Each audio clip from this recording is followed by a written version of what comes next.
How many leaves are there to feed this panda?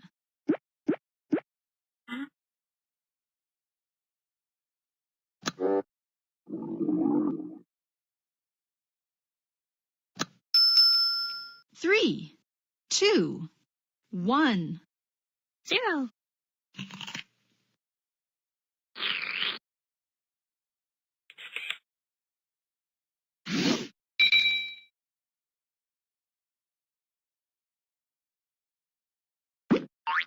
Elephant. How many hay bales will feed this elephant?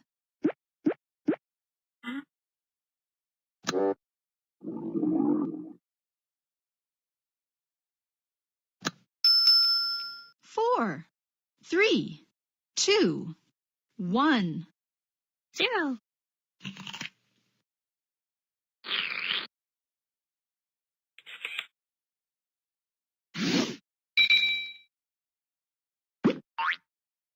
Turtles walk slow. How many apples are there to feed this turtle?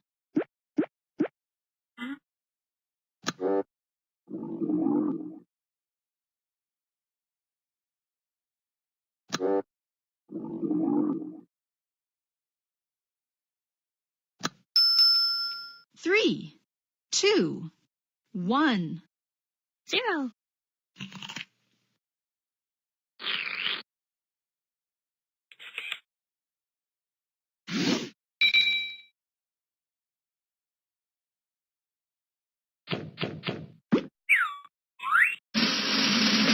Thank you, thank you, thank you, thank you for the snack, for the snack.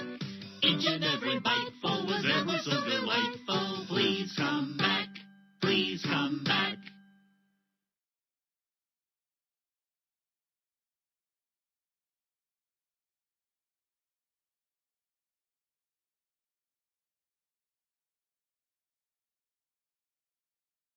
Make a match to count by 2.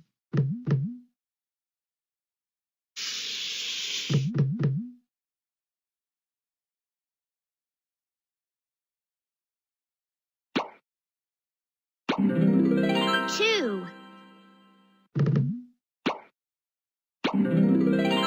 4.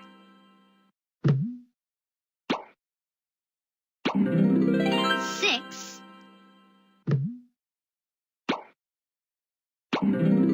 8.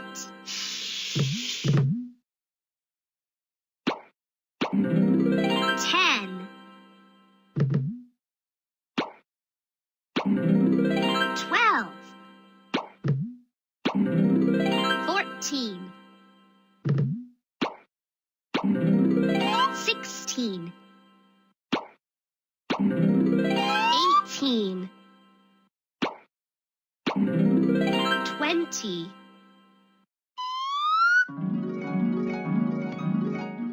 2, 4, 6, 8, 10, 12, 14, 16, 18, 20. Wow! We made it up to 20.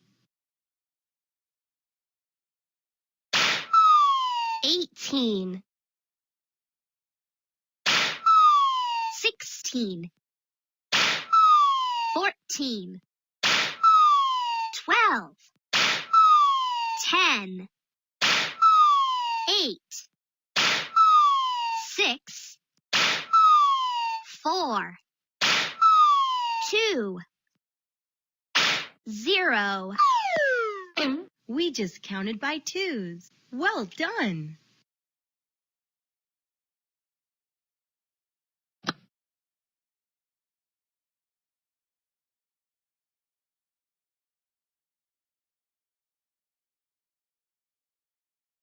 Help Coin Monkey find coins.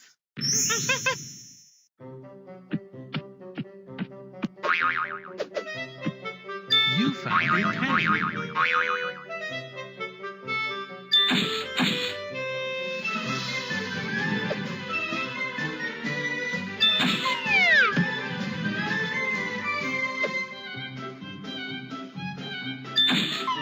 Great! You found another penny.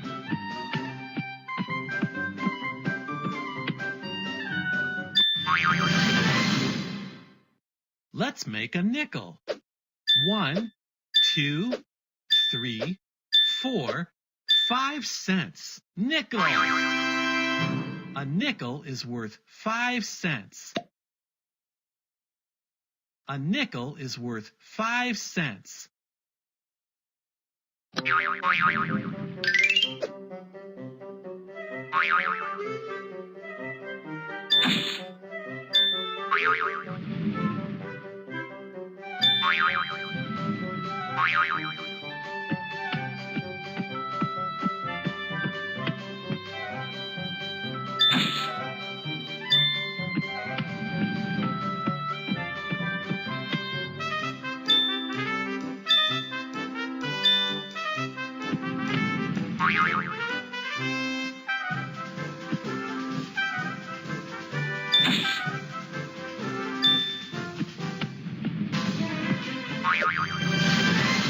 Let's make a dime.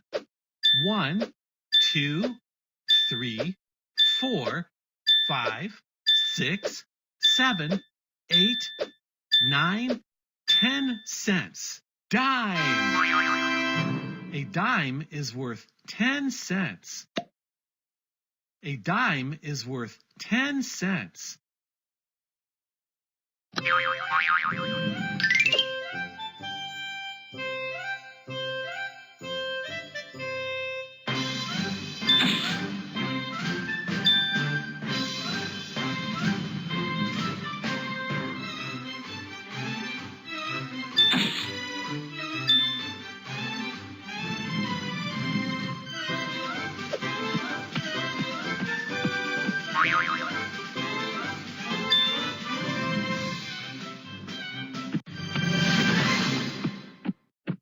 Let's make a quarter.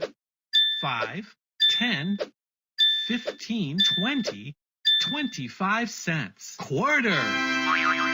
A quarter is worth 25 cents.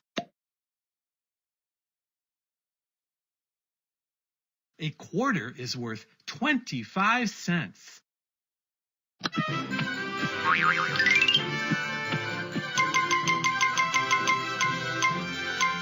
25 cents, please.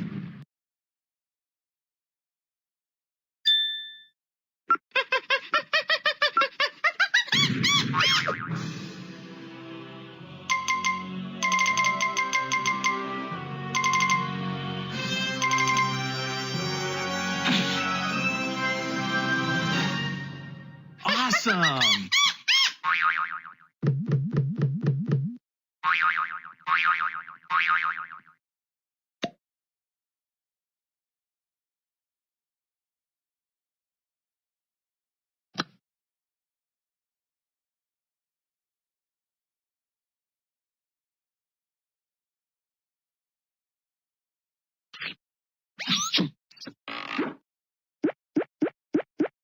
It's time to play. Blackberries.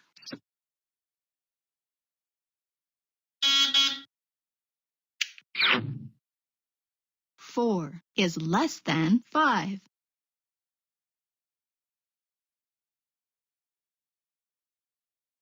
Less than.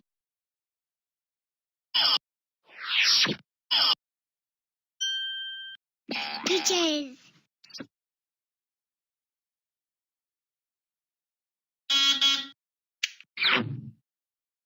2 is greater than 1. Greater than.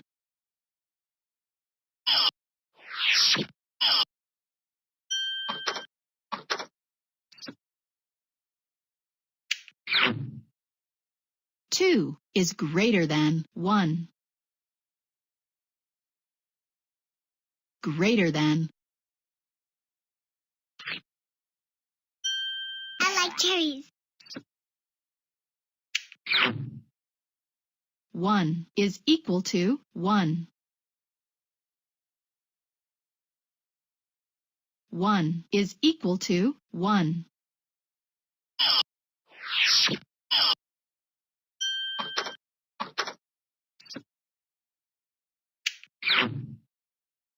1 is equal to 1.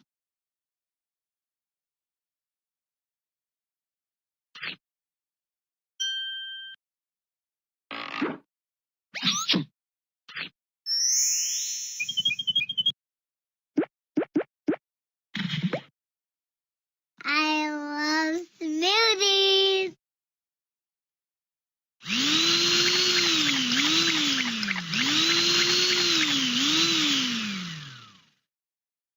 Super cool.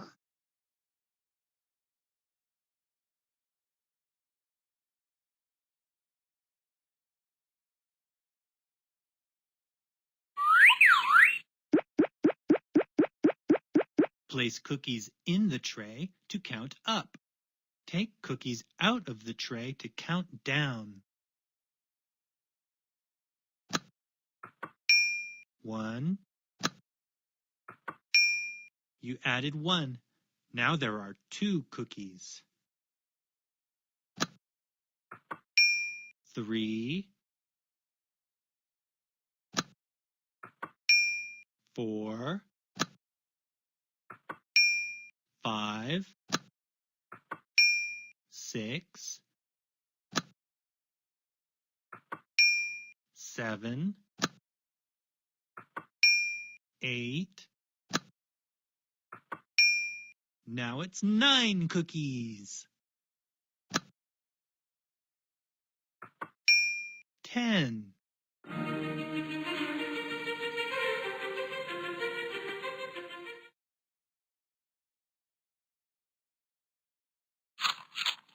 Nine.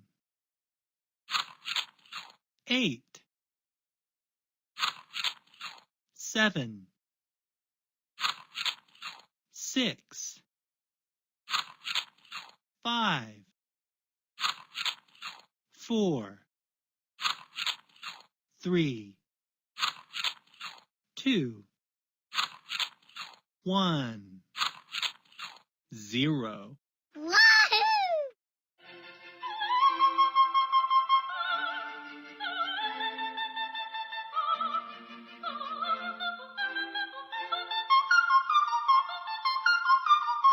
Well done.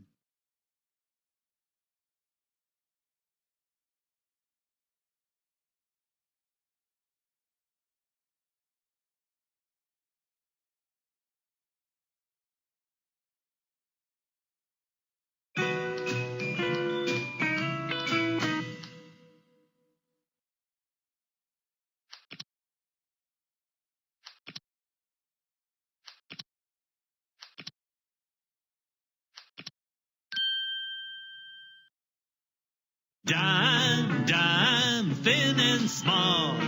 I know you're worth 10 in all.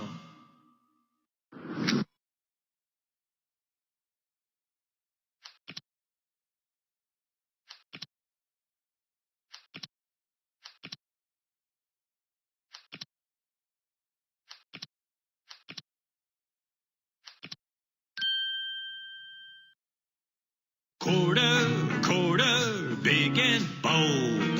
You're worth 25, I'm told.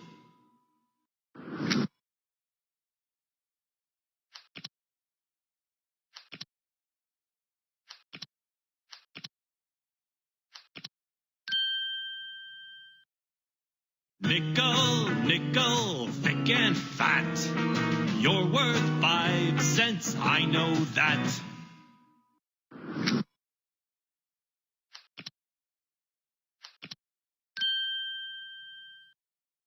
Penny, penny, easily spent. Copper brown and worth 1 cent.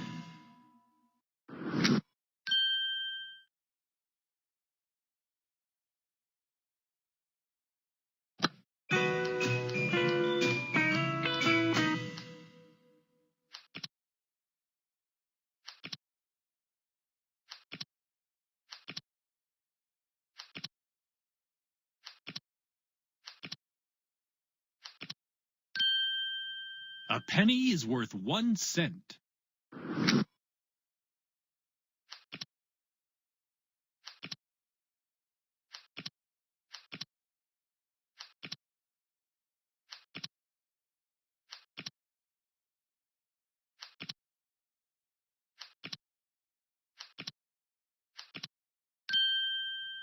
quarter is worth 25 cents.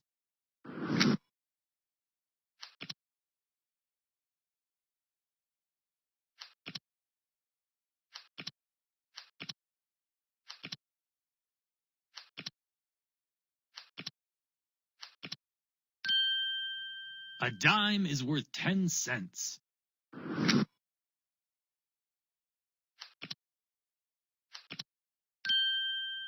A nickel is worth 5 cents.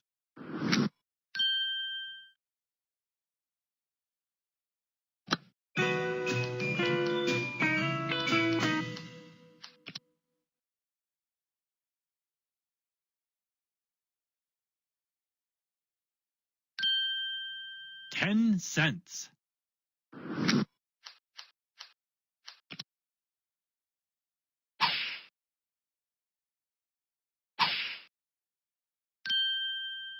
$0.25.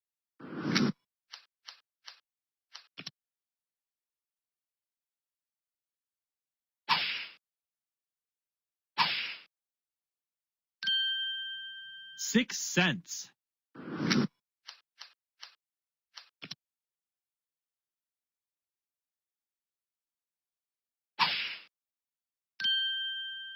$0.03.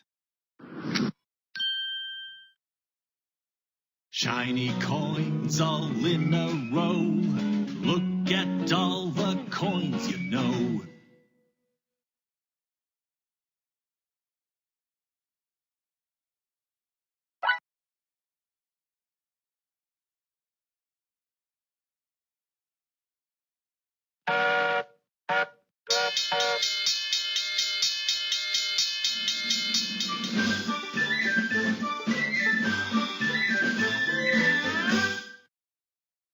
$10, $11, $12, $13, $14,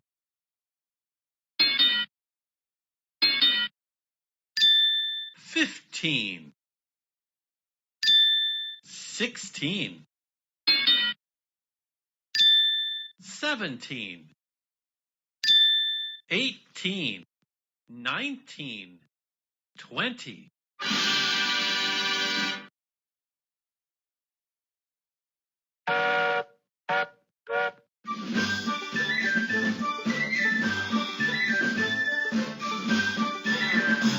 All aboard!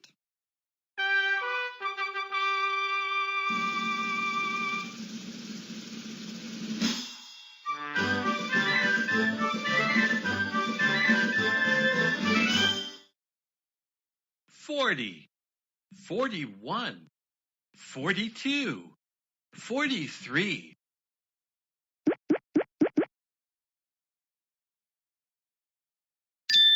$44,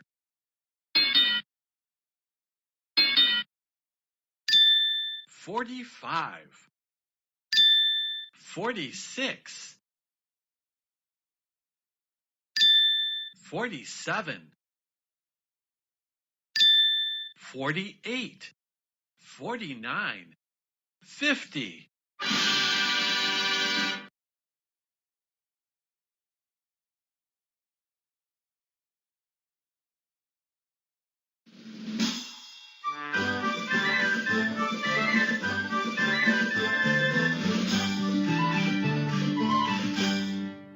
All aboard!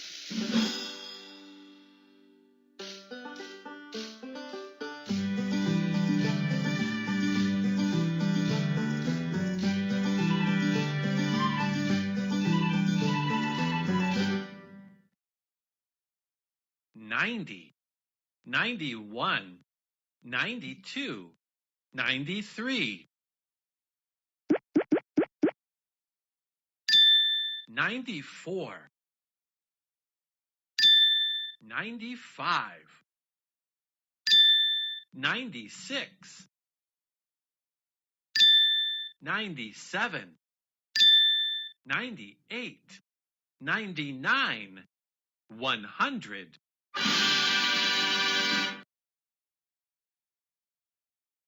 $90, $91, 92, 93, 94, 95, 96, 97, 98, 99, 100.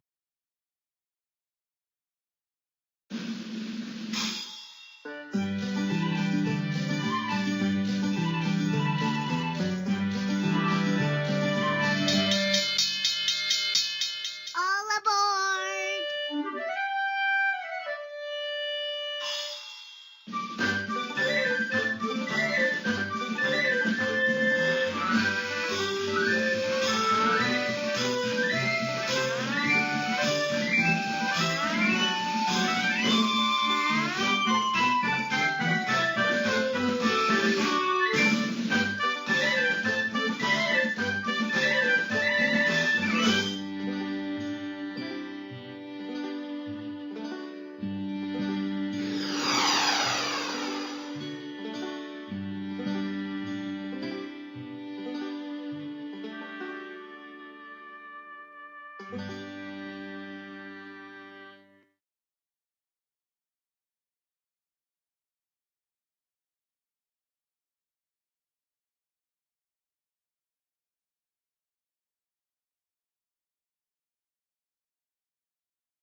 Ten, nine, 8, 7, 6, 5, 4, 3, 2, 1, 0, blast off!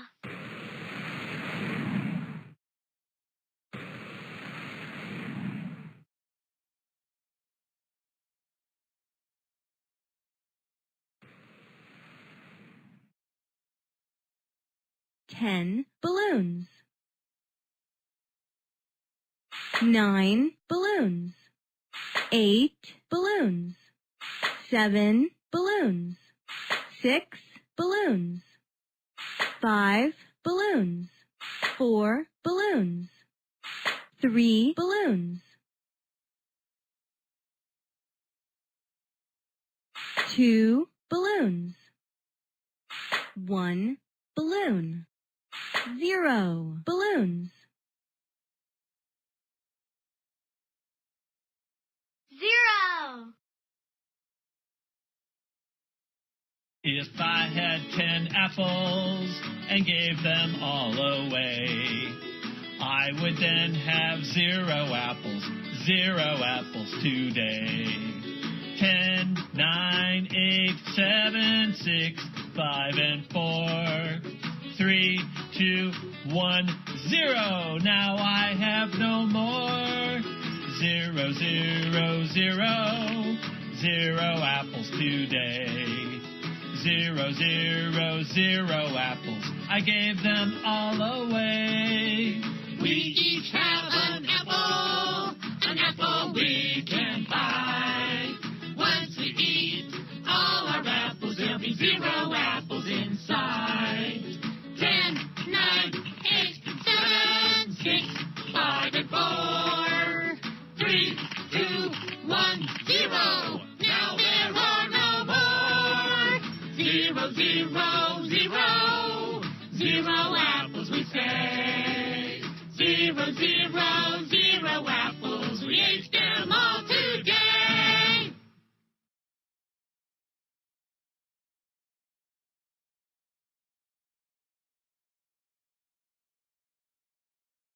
Zero! Goodbye.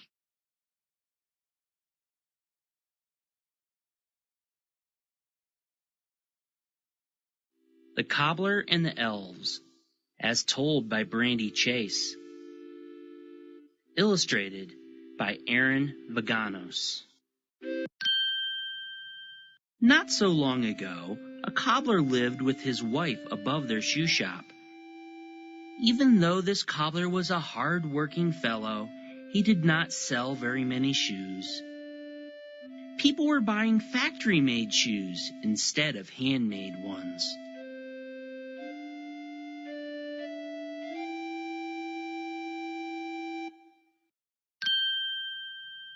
One night, The cobbler sat down at his bench to cut shoes from his last scrap of leather. When he finished cutting, he took off his glasses, rubbed his eyes, and then said to his wife, "I'm too tired to finish these shoes tonight." His wife said, "Rest now. Tomorrow you will turn this leather into a fine pair of shoes and sell them too." The cobbler winked a weary eye at his wife and said, "All we can do now is hope for the best." He left the unfinished shoes on his workbench and went to bed. The next day, the cobbler woke bright and early, ready to work. To his surprise, he found perfectly finished shoes in place of the leather he had left the night before. Astonished, the cobbler and his wife looked around the room. Apart from the shoes, there was no sign anyone had been there at all. The shoes sold straight away for much more than the cobbler expected. He now had enough money to buy leather to make 2 more pairs of shoes. That night the cobbler cut the leather before bed, planning to finish the shoes the next day. This time he woke to discover 2 pairs of perfectly finished shoes. Again, they sold for more than expected. The cobbler was able to purchase enough leather for 4 more pairs of shoes. And so it went for some time. Every night the cobbler cut the leather. Every morning he woke to discover perfectly finished shoes. Every day the shoes sold for more than expected. Every day he was able to buy more leather. The cobbler and his wife soon sold enough shoes to live without worry.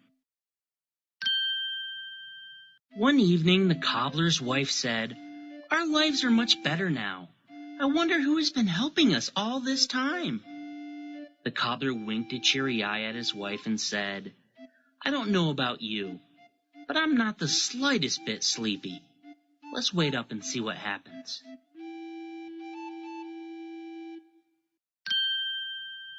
The cobbler and his wife crept down the stairs, blew out their candle, and waited. At midnight, 2 tiny elves, dressed only in rags, came in through a crack in the window. The elves went straight to work, stitching and wrapping and tapping, zip-zoom fast.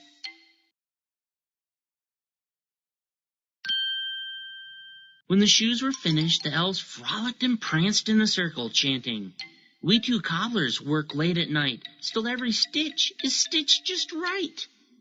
Then they scampered out again. "My goodness," said the cobbler with gratitude.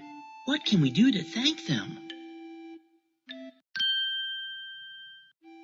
The next day, the cobbler's wife made the elves clothes from brightly colored cloth with neat little stitches and pretty buttons. The cobbler made them smart shoes with long pointed toes.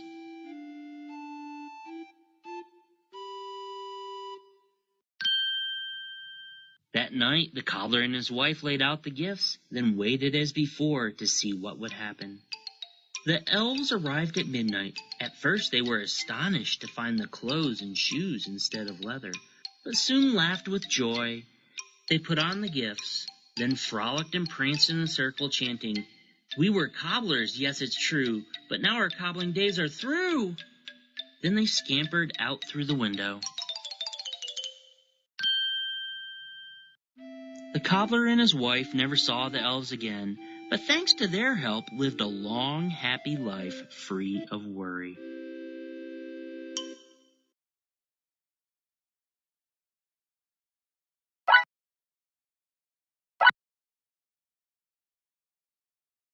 Stone Soup.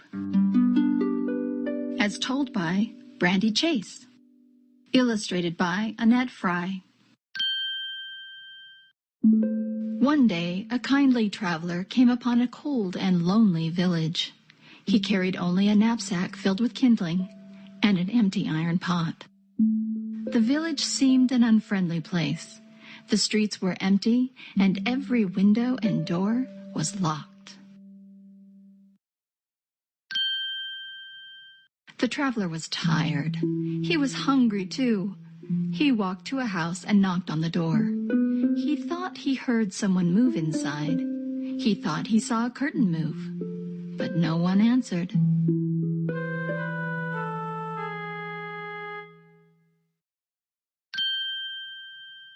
The traveler did not give up. He walked to another house and knocked. This time, a woman and 3 small children came to the door. "Hello," said the traveler.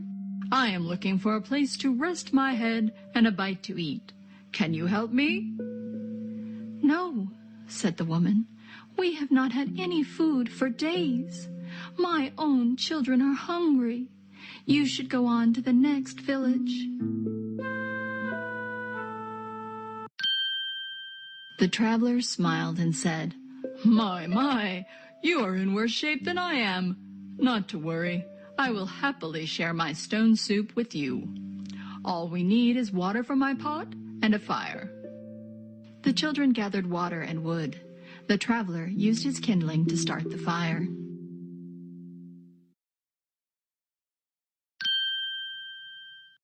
Soon they had a cheery fire and the water in the pot began to boil.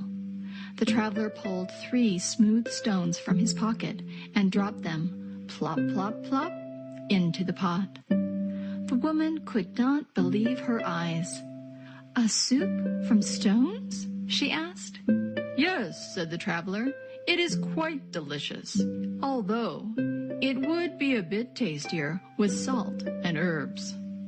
"Oh," said the woman, "I may have some salt and herbs in my kitchen." As the woman added herbs and salt to the pot, the door of her neighbor's house opened. A man and his young son came out. "What are you doing?" asked the son. "We're making stone soup," answered the traveler. "A soup from stones?" asked the father. "Yes," said the traveler. "It is quite delicious, although it would be a bit tastier with a few vegetables." "Daddy," said the son, "I think we have some carrots and potatoes under the stairs."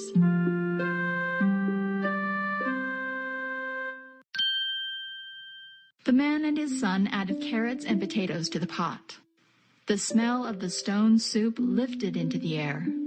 A window opened, and an elderly woman called down to her neighbors. "What are you doing there?" "We're making stone soup," they replied. "A soup from stones?" asked the elderly woman. "Yes," said the traveler. "It is quite delicious, although it would be a bit tastier with a little meat." "You don't say," said the elderly woman. "Well, I happen to have some."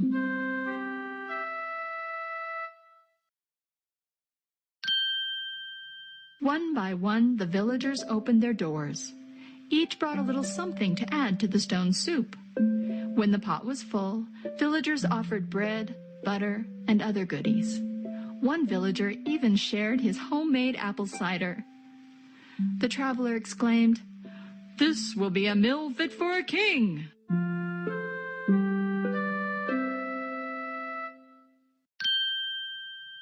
The villagers and the traveler sat together and enjoyed a delicious meal made from stones.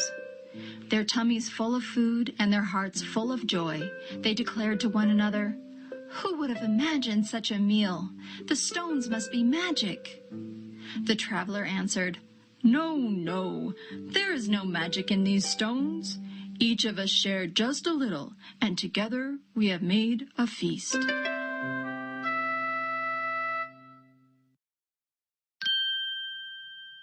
When the meal was over and all of the dishes were done, the traveler filled his knapsack with kindling and collected his pot and stones.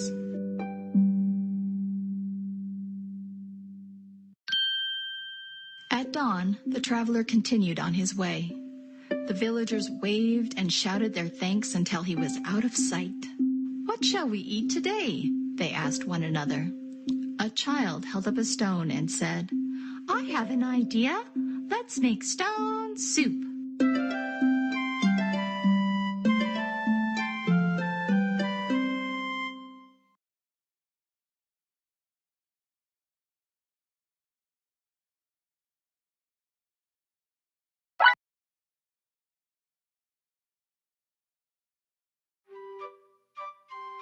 Backpack Bear Learns the Rules by Chase Tunbridge.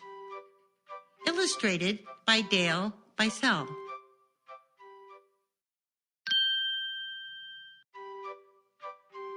When Backpack Bear first arrived on the first day of school, he was very nervous.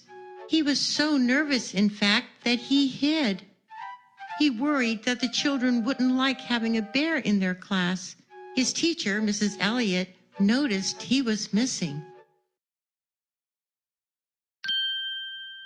Mrs. Elliott asked all the children to look around the classroom to see if they could find Backpack Bear.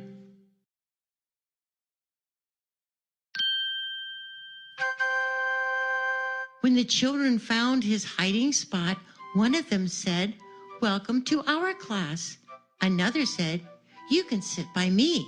And another said, "I'm so happy that you are a bear." That made Backpack Bear feel much, much better. Mrs. Elliott said, "Tick-tock, it's 9 o'clock. At 9 o'clock, we play games. I will roll this ball. If you catch it, say your name, then roll the ball to a new person so they can say their name. Remember this rule, only say your name when you catch the ball." Backpack Bear really wanted Mrs. Elliott to roll the ball to him first, but she rolled it to Shane instead. Before Shane could say his name, Backpack Bear shouted, "Backpack Bear! My name is Backpack Bear!" Mrs. Elliott said, "It is nice to meet you, Backpack Bear, but it is not your turn to say your name." "When will it be my turn?" he asked. Mrs. Elliott said, "I have a hint. The answer is also the rule for this game." Backpack Bear thought really hard. "It's my turn to say my name when I catch the ball?" "Perfect," said Mrs. Elliott. "When we wait for our turn to speak, we can listen to others." Backpack Bear was sorry for not waiting and said so. Mrs. Elliott said, "It's okay. Making mistakes is part of learning." After everyone had a chance to say their names, Mrs. Elliott said, "Wow, you really do know how to play by the rules." Then she dropped the ball into the toy box. It is everyone's job to clean up after themselves when they finish doing something, but you will also each have a special job of your own. Mrs. Elliott showed the children their class job chart. Everyone in the class did have a special job. Backpack Bear was very happy because it was his job to be the gardener. But he noticed that Jackie looked sad. He whispered, "What's wrong, Jackie?" "I wanted to be the gardener," she whispered back.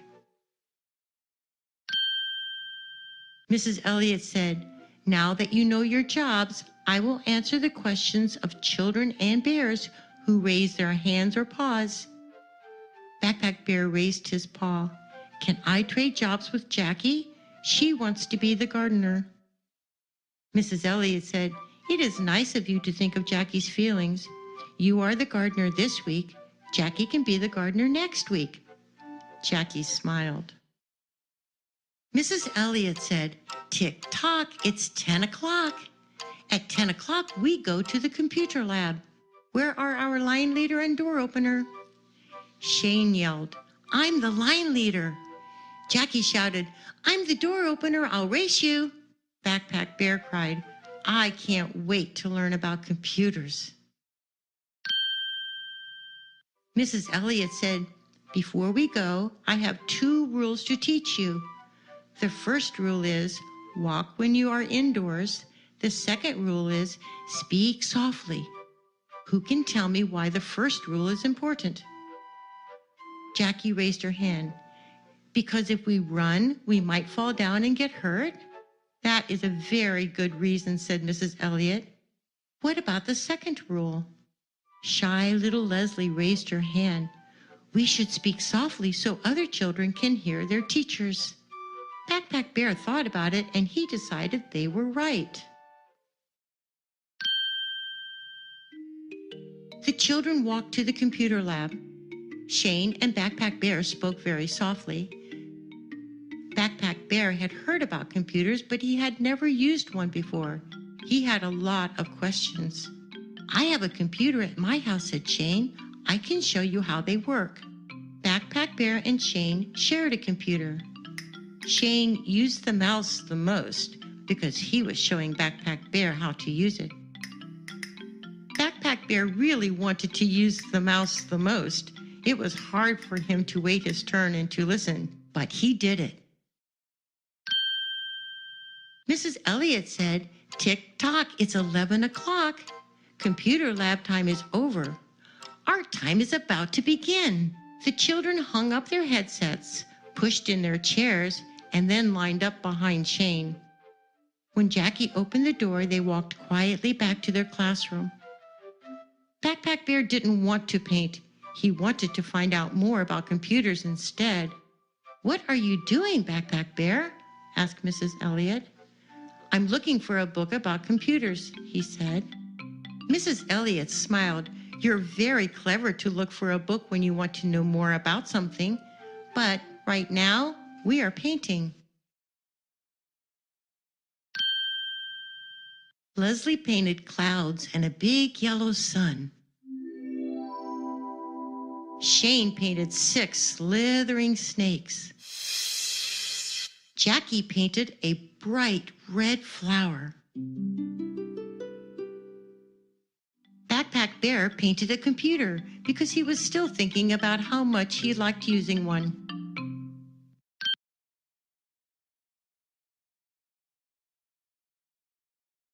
Shane, Jackie, and Backpack Bear left their paints and brushes and went to the bookshelf to find a story. That's when Backpack Bear remembered. "Shane and Jackie," he said, "we should go back and clean up our paints and things now that we are finished using them." Shane and Jackie were sorry for forgetting and said so. "That's okay," said Backpack Bear, "because making mistakes is part of learning." First, the children worked together to clean up their paints and brushes. Then Backpack Bear watered the plants.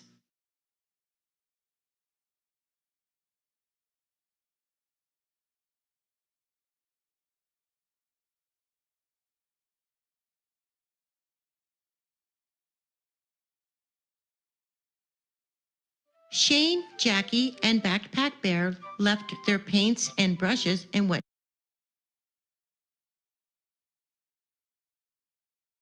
Shane, Jackie, and Backpack Bear left their paints and brushes and went to the bookshelf to find a story.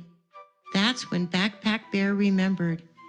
"Shane and Jackie," he said, "we should go back and clean up our paints and things now that we are finished using them." Shane and Jackie were sorry for forgetting and said so. "That's okay," said Backpack Bear, "because making mistakes is part of learning." First, the children worked together to clean up their paints and brushes. Then Backpack Bear watered the plants.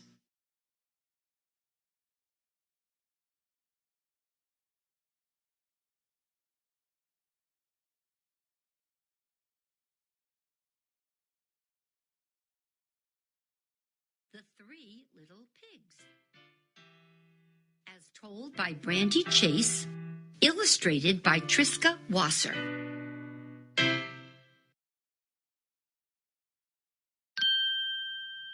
Once upon a time, there were 3 piglet siblings, 2 brothers and 1 sister. When they were grown, their parents gave them each a little money and sent them off to build homes of their own.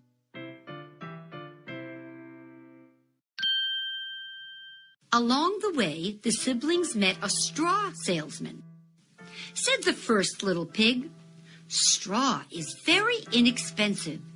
If I build my house from straw, it will be quick work. I will have lots of money left over and be able to play all day long." His siblings asked, "Are you sure that is a good idea? A straw house will not last long." The first pig replied, "When this house falls apart, it will be a snap to make another, and just as cheap." So the first pig made a house of straw, and his siblings continued on their way.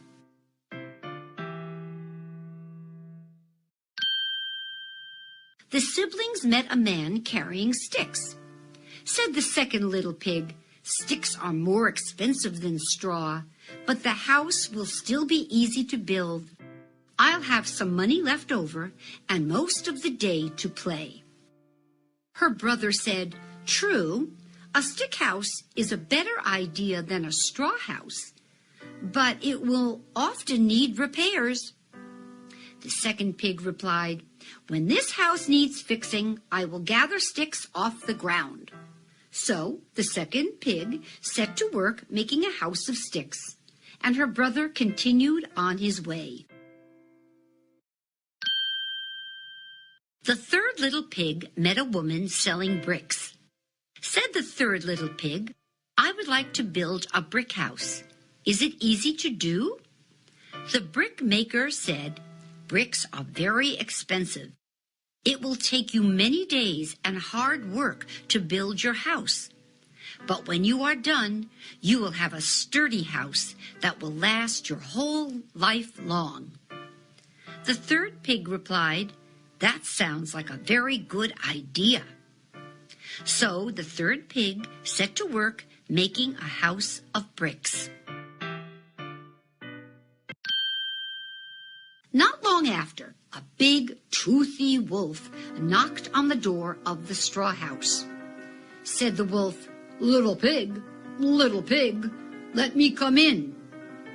Said pig one, "Not by the hair on my chinny chin chin." The wolf did not like this one bit, so he stomped his foot and yelled, "Then I'll huff, and I'll puff, and I'll blow your house in." So he huffed, and he puffed, and he blew the house in. The first little pig ran away to his sister's house of sticks. The big, toothy wolf followed the piggy brother to the stick house. He knocked on the door and said, little pigs, let me come in." Said pigs 1 and 2, "Not by the hairs on our chinny chin chins." The wolf did not like this one bit, so he shook his fist and yelled, "Then I'll huff, and I'll puff, and I'll blow your house in." So he huffed, and he puffed, and he huffed, and he puffed, and he blew the house in. The first and second little pigs ran away to their brother's house of bricks. The big, toothy wolf followed the pigs to the brick house. He knocked on the door and said, little pigs, let me come in."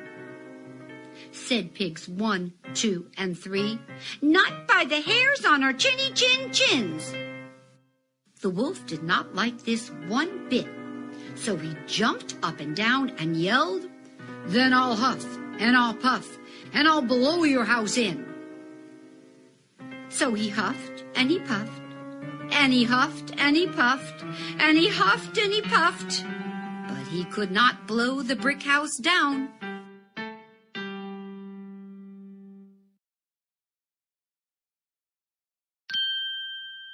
The wolf had huffed and puffed and could huff and puff no more. He sat down under a nearby tree to rest. Inside the brick house, the 3 little pigs put their heads together and came up with a plan.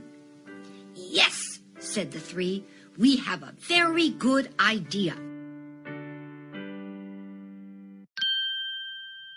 The big toothy wolf was about to try again, but before he could say a word, the door opened.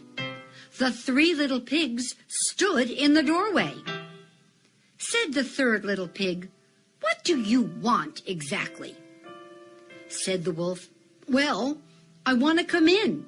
I don't have any friends, and I'm lonely." The siblings looked at each other. They never expected to hear such a thing from the wolf. The first pig said, "It's no wonder you don't have any friends. You have very bad manners."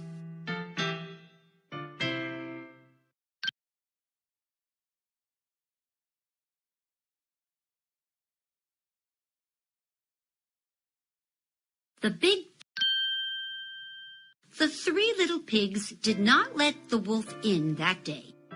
The big toothy wolf learned to ask politely before coming to visit. He gave up stomping, yelling, shaking his fists, jumping up and down, and huffing and puffing to get his way. It never really worked anyway.